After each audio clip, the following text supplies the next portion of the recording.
formerly Deputy Speaker, and he secured a significant majority in the final round of voting in the Commons just a couple of hours ago. The Speaker's role, of course, has been crucial in recent years as Parliament has struggled to deal with the Brexit crisis, as our chief political correspondent Vicky Young tells us. We're going to be hearing a lot more of this man's voice in the coming months as he oversees the next chapter in these tumultuous political times. According to parliamentary tradition, Sir Lindsay Hoyle had to be dragged to the Speaker's chair, where he made this promise. I will be neutral, I will be transparent. I think this House, we can do more to ensure that that transparency continues. His family were watching from the public gallery, and he spoke of their heartache over the death of his 28-year-old daughter. My daughter, Natalie, I wish she'd have been here. We all miss her as a family, no more so than her mum, Miriam. I've got to say, she was everything to all of us. She will always be missed, but she will always be in our thoughts. Lindsay Hoyle was elected the Labour MP for Chorley in 1997, and he's been Deputy Speaker for 9 years. He's steeped in politics. His dad was also an MP. His pets are named after famous politicians. A dog called Gordon, a tortoise named Maggie, a parrot named Boris. I'm now going to call, the first time, the Prime Minister.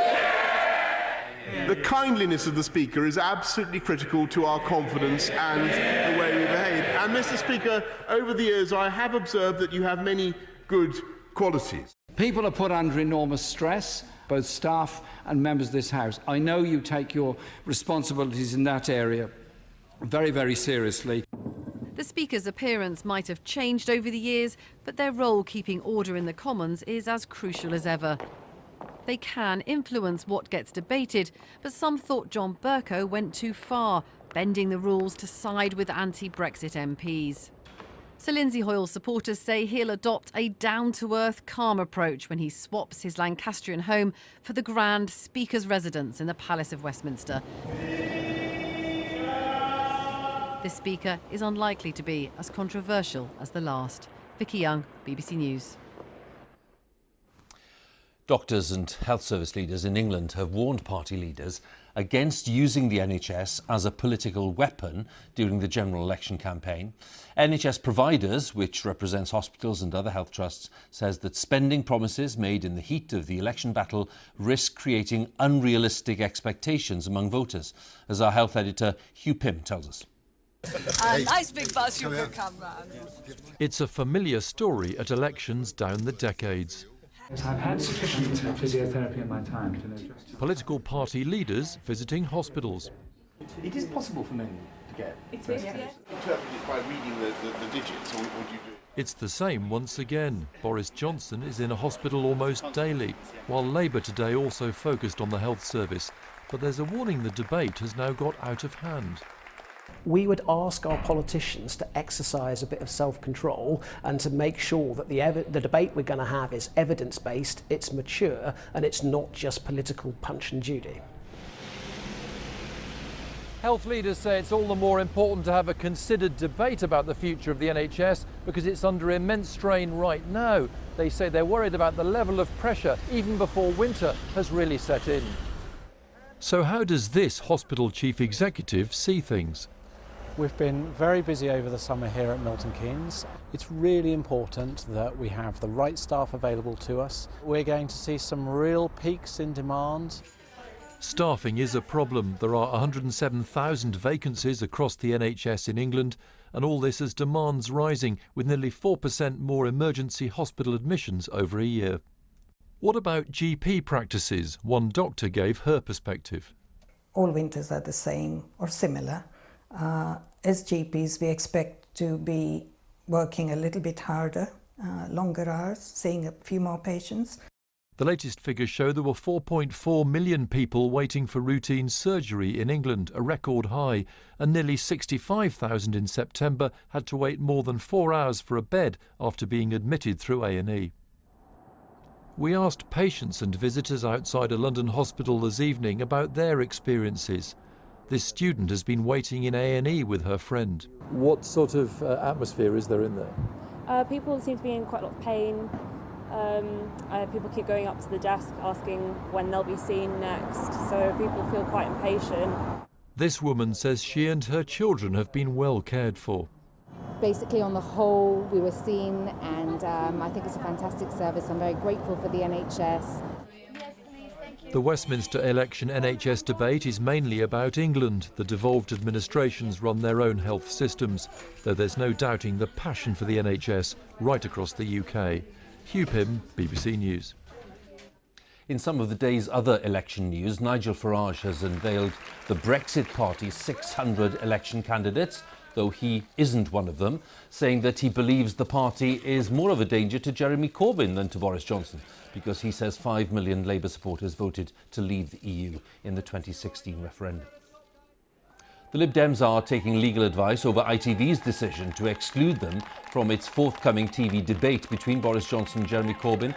The leader, Jo Swinson, claims that hers is the true party of Remain and that she is the only female leader with a shot at becoming Prime Minister. The leader of Plaid Cymru, Adam Price, launched the party's general election campaign in Ynys Môn, Anglesey. He accused both Labour and the Conservatives of having failed Wales and said the country's future should be as an independent nation.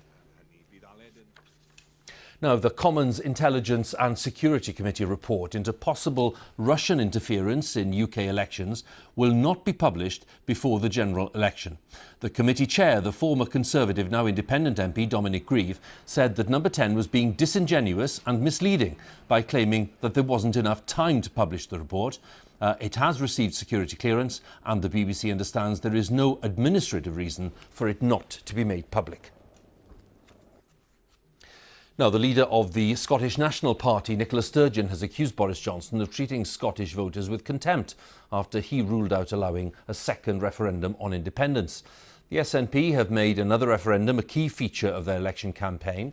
Of the 13 Conservative seats in Scotland right now, over half are considered to be marginal, and that means that a swing of some 5% or less could see a change, as our Scotland editor Sarah Smith explains now. In Stirling, the fight is as tight as it gets. The Tories won by less than 150 votes when they took this seat from the SNP in the last election. No wonder voters are fortifying themselves, ready for a campaign in which the divisive question of independence is likely to dominate. I think it's going to be independence related. So if all of Scotland is covered with SNP members of Parliament, then that clearly shows something important. I think independence will be a big issue, but there are other aspects to look at as well. That you think we should be looking at? I think we should be, yes. The Yes movement, gathered en masse in Glasgow's George Square this weekend, believe this election could be the next step toward an independent Scotland, especially now the SNP have put it at the very heart of their campaign. For everyone here who's impatient to see an independent Scotland, they know this general election could be crucial. A good result for the SNP will make it that bit harder for Westminster to refuse to allow another independence referendum. So do you see this election essentially as a referendum on whether or not Scotland should be allowed to have an independence referendum? That is certainly, the big issue at the heart of this election in Scotland. Do we want our future determined for us by the likes of Boris Johnson, or do we want to take our future into our own hands and determine the path we take and the kind of country we want to be? The Tories are looking to spread the same message. Independence is a much easier topic for them than Brexit in a marginal seat like Ochil and South Perthshire. They love it every time Nicola Sturgeon talks about another referendum. What do you think? I think, yippee! Because every time Nicola goes on the television and bangs on about independence, we get more votes. Are you sure? Absolutely.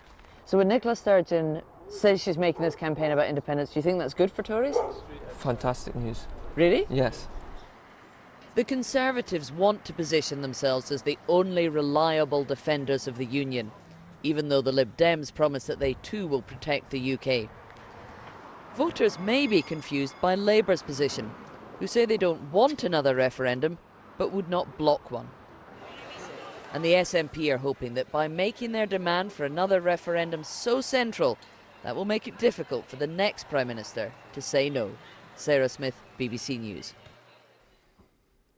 Well, all political parties have stepped up their campaigns on social media in recent days. Political advertising on platforms such as Facebook has been the source of great controversy in the past few years, with concerns about personal data falling into the wrong hands. But as our media editor Amal Rajan reports, that hasn't stopped campaigners looking to digital channels as a powerful tool to reach more voters. Election campaigns are ultimately a branch of the marketing industry. In the 21st century, that means they've shifted online. This weekend saw a significant escalation of political ads in our Facebook and other social media feeds, but tactics varied across the parties. Conservatives focused on Brexit and targeted marginal constituencies such as Colne Valley with the message that just a few hundred votes could be decisive. Labour looked to policy beyond Brexit with an NHS ad that linked to a Guardian article. The Lib Dems tweaked their attack ad against Jeremy Corbyn for different audiences. One claimed he was a Brexiteer at heart, another questioned his leadership credentials. But how exactly do digital marketers, political and otherwise, target us? The industry is seeing exponential growth. This British firm doesn't work for political parties, but helps brands reach their target audience.